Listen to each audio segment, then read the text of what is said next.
Pemirsa, sebanyak 330 orang pejabat di lingkungan pemerintah daerah Kabupaten Oku Selatan dilantik. Pejabat yang dilantik meliputi jabatan fungsional, struktural, serta kepala sekolah.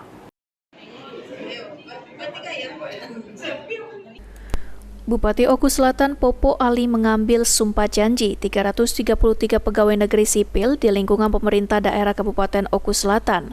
Adapun pejabat yang dilantik yakni pejabat fungsional, pejabat struktural, dan kepala sekolah.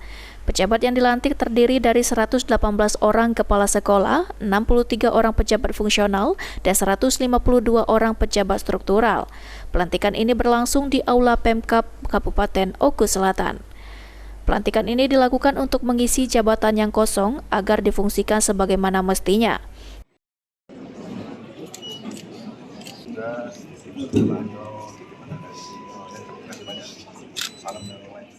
Dalam sambutannya, Bupati Oku Selatan Popo Ali juga mengatakan rotasi jabatan ini merupakan hal yang biasa dilakukan di lingkungan organisasi pemerintahan. Bupati juga berharap pejabat yang dilantik dapat menjalankan tugasnya dengan baik serta dapat mendukung semua program pemerintah. Kegiatan hari ini pelaksanaan pengambilan sumpah pejabat struktural, fungsional sekaligus penyerahan surat tugas kepada guru sebagai kepala sekolah. Ini yang kami lakukan bersama Pak Wagub hari ini. Harapan kita sendiri Pak dengan adanya rotasi jabatan ini seperti apa Pak? Ya, tentu inilah bagian proses di organisasi pemerintah.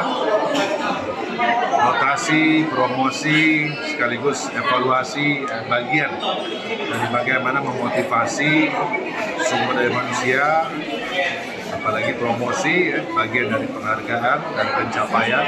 Dan mudah-mudahan ini menjadi motivasi baik sebagai untuk pejabat yang baru saja dilantik maupun secara umum untuk pegawai pemerintah daerah Kabupaten Oku Selatan. Harapannya akan semakin baik ke depan.